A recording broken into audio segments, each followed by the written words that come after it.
ডাব্লিউটিসির points টেবিলে কি হইতাছে আমরা দেখতাছি। যে টিম 6 নাম্বার বা 7 নাম্বার আছে এগুলি 3 নাম্বারে যেতেছে গা। অর্থাৎ ইন্ডিয়া গতকালকে বাংলাদেশে হারানোর পর অলরেডি 1 নাম্বারে গেছে গা। তারপরে আজকে দেখলাম শ্রীলঙ্কা নিউজিল্যান্ডের হারানোর পর 3 নাম্বারে গেছে গা, যে শ্রীলঙ্কা 7 নাম্বারে আসছিল।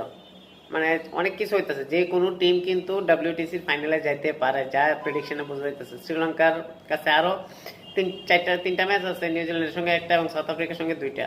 ওইগুলি জিততে পারলে কিন্তু শ্রীলঙ্কার চান্স আছে ডাব্লিউটিসি ফাইনাল খেলার।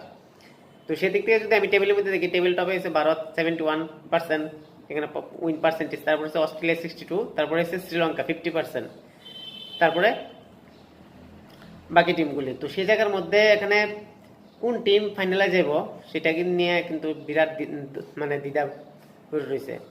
এনি টাইম যে কোনো টিম কিন্তু টপ টুর মধ্যে থাকতে পারে, যে পজিশন আমরা বর্তমানে দেখতে